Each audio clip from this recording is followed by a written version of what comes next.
आयुर्वेदा। आयुर्वेदा का नाम सुन के हमारे मन में कई सारे क्वेश्चंस आ जाते हैं। आयुर्वेदा मतलब कड़वी दवाई है क्या? आयुर्वेदा का मतलब जड़ी बूटी है क्या? आयुर्वेदा का मतलब काढ़े या पंचतंत्र है क्या? या फिर ऐसा मेथड जो हमारी बीमारी पे बहुत ज्यादा लेट रिजल्ट दे। एक्चुअल में आयुर्वेदा है क्या? आयुर्वेदा दो शब्दों से बना है, आयुर प्लस वेद। आयुर का मतलब होता है आयु, जीवन, और वेद का मतलब होता है ज्ञान और विज्ञान। मतलब वो ज्ञान, वो विज्ञान जो हमें हमारे जीवन के बारे में बताता है, उसे आयुर्वेदा कहते हैं, जिसे सिंपल इंग्लिश में बोला जाए तो साइंस ऑफ लाइफ। हमारे शास्त्रों में जो 4 वेद हैं, ऋग्वेद, यजुर्वेद, सामवेद और अथर्ववेद, आयुर्वेद अथर्ववेद का ही उपवेद है। आज पूरे विश्व में कोई रोग ना हो, इस बात पे बहुत तेजी से चर्चा चल रही है, जिसे हम मॉडर्न लैंग्वेज में, मॉडर्न डेफिनेशन में प्रिवेंटिव मेडिसिन कहते हैं। Prevention is better than cure. यहाँ दो चीजें सबसे ज्यादा जो ध्यान रखने वाली है वो है प्रिवेंशन और क्योर। लेकिन जब हम आयुर्वेदा की तरफ देखते हैं, जो कि 5000 साल से भी पुराना विज्ञान है, उसके हमेशा से ही 2 ऑब्जेक्टिव रहे हैं। स्वास्थ्य से स्वास्थ्य रक्षणम, आतुरस्य विकार प्रशमनम च, जिसका अर्थ है जो स्वस्थ व्यक्ति है, जो हेल्दी बॉडी है, उसकी हेल्थ को मेंटेन करना, और वो व्यक्ति जो बीमार हो गया है, जो रोगी है, उसके रोगों को, उसकी बीमारी को दूर करना। ये पूरा विश्व जो प्रिवेंशन और क्योर की बात कर रहा है, एक्चुअल में ये जो सिद्धांत है, ये जो थ्योरी है प्रिवेंशन और क्योर की, ये आयुर्वेदा ने ही सबसे पहले दी थी। एक्चुअल में आयुर्वेदा का जो ऑब्जेक्टिव है, आयुर्वेदा की जो जड़ें हैं, वो इन दोनों ही मेथड पर खड़ी है। 1978 में WHO ने कहा था, health is not merely the absence of disease but a state of complete physical, mental and social wellbeing. लेकिन यही बात आयुर्वेदा ने 5000 साल पहले ही कह दी थी। सम दोषः समाग्निश्च सम धातु मलह क्रिया प्रसन्न आत्मेन्द्रिय मना स्वस्थ इति अभिज्ञते। आचार्य सुश्रुत के सुश्रुत संहिता से लिया गया यह श्लोक है। तन, मन एवं आत्मा का आरोग्य होना ही आरोग्य है। शरीर का निरोगी होना और मन आत्मा की प्रसन्नता को ही आरोग्य कहना चाहिए। जो बात WHO आज अपने तरीके से बोल रहा है, उसी बात को आयुर्वेदा ने 5000 साल पहले ही कह दिया था। एलोपैथी, जिसे हम मॉडर्न मेडिसिन भी कहते हैं, जब आप किसी एलोपैथिक डॉक्टर के पास जाते हैं तो वो आपके किसी बॉडी पार्ट के लिए या आपकी किसी विशेष बीमारी के लिए आपको दवाई देता है। लेकिन आयुर्वेदा में बिल्कुल इससे अलग होता है। जब आप किसी आयुर्वेदिक डॉक्टर के पास जाते हैं, जिसे आयुर्वेदिक वैद्य बोला जाता है, वो आपसे आपकी बीमारी के बारे में, आपके हेल्थ के बारे में, आपकी लाइफस्टाइल के बारे में, आपके फूड हैबिट के बारे में, और इवन इस समय कौन सी ऋतुएं चल रही है, क्या सीजन चल रहा है, इन सारे फैक्टर्स के साथ वो आपको जब कोई दवाई देते हैं तो वो सिर्फ आपके किसी बॉडी पार्ट पर असर नहीं करती, वो आपकी बॉडी पे कंप्लीट असर करती है, जिसे आयुर्वेदा में होलिस्टिक अप्रोच कहा गया है। आज हर जगह यह बात पूछी जाती है कि आयुर्वेदा क्या सच में साइंटिफिक है या नहीं है। लेकिन क्या आपको पता है, जोसेफ कॉन्स्टेंटाइन कार्प्यू एक इंग्लिश सर्जन थे।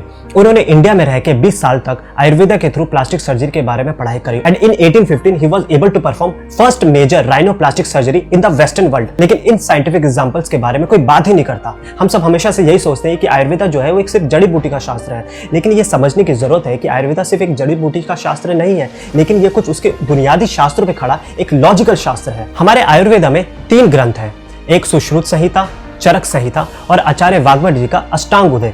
जो सिर्फ चरक संहिता है, सिर्फ अकेले इसी में ही 12000 श्लोक है। जब आप किसी आयुर्वेदिक वैद्य के पास जाते हैं तो उन्होंने इस सारे श्लोकों का अध्ययन किया है, और इन्हीं अध्ययन के आधार पर आपको दवाई देता है, और वो दवाई आपके कंप्लीट बॉडी पे असर करती है और एक होलिस्टिक अप्रोच देती है। तो ये बात प्रूव है कि आयुर्वेदा कोई रैंडम अप्रोच को फॉलो नहीं करती।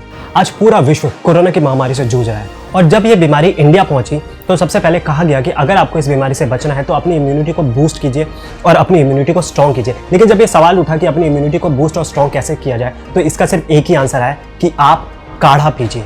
लेकिन आपको क्या ये बात पता है कि जो आप अपनी इम्यूनिटी को बूस्ट करने के लिए, स्ट्रॉन्ग करने के लिए जो काढ़ा पी रहे हैं, उसमें भी आयुर्वेदा है। आप भले ही चाहे जितना दूर भागे, लेकिन शायद आपको पता नहीं कि आपके किचन में जो मसाले हैं, जैसे हल्दी है, जिसमें लौंग है, काली मिर्च है, ये सब ही आयुर्वेदा का पार्ट है। लेकिन इंडिया में अब भी कितने लोग हैं जो ये कहेंगे कि आयुर्वेदा में कोई लॉजिक नहीं है, कोई साइंस नहीं है। हम सबको अब तक समझ में आ गया है कि आयुर्वेदा में कोई भी रैंडम अप्रोच नहीं है। लेकिन क्या आपको पता है कि एलोपैथी में एक ड्रग और डिजीज का रिलेशन है?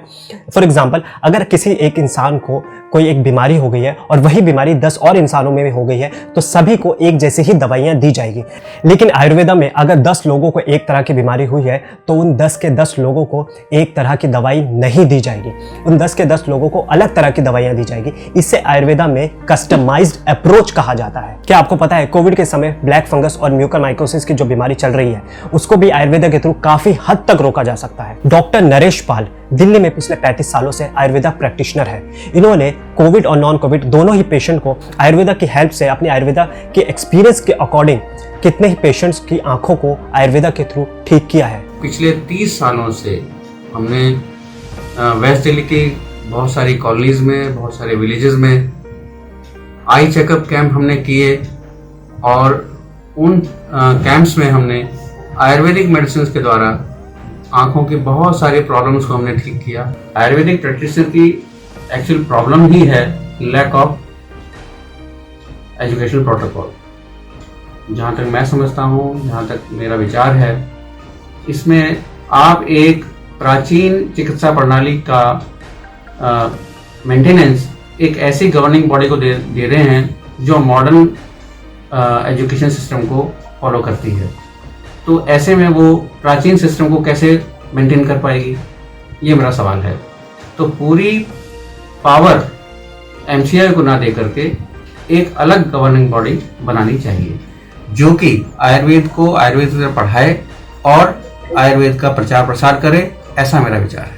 आज मॉडर्न साइंस में भी जो आयुर्वेदा का शास्त्र है वो खरा उतर रहा है और ना जाने कितने ही हजार सालों से आयुर्वेदा अपने बुनियादी सिद्धांतों पर डटकर खड़ा है। आज हम लोगों को अपने आप से, अपनी सरकार से ये सवाल पूछना है कि क्यों हमारे देश में आयुर्वेदा को इतना क्रिटिसाइज किया जाता है, क्यों हमारे देश में आयुर्वेदा के जो वैद्य हैं वो इतने कम है, क्यों हमारे यहाँ जो आयुर्वेदा की दवाइयाँ हैं उसके मैन्युफैक्चरर इतने कम है। नेपाल में आयुर्वेदा को लेकर नेशनल पॉलिसीज बन चुकी है, लेकिन हमारे ही देश में हम लोगों पर वेस्टर्न वर्ल्ड और वेस्टर्न मेडिसिन का इतना ज्यादा दबाव हो गया है कि हम लोग अपने रूट्स, अपने आयुर्वेदा को भूल चुके हैं। आयुर्वेदा से हम लोग बेनिफिट्स तो उठाते हैं, तो आयुर्वेदा को हम क्रिटिसाइज क्यों करते हैं? क्यों नहीं हम खुलकर आयुर्वेदा के बारे में बात करते हैं? अगर आपको ये वीडियो पसंद आई तो प्लीज इसे अपने फ्रेंड्स और फैमिली के साथ शेयर कीजिए और साथ ही उन इंटेलेक्चुअल्स के साथ भी शेयर कीजिए जिन्होंने कोविड के इस टाइम पे आयुर्वेदिक काढ़ा पिया तो है, लेकिन आयुर्वेदा को यह भी कहा है कि उसमें कोई लॉजिक नहीं है, कोई साइंस नहीं है।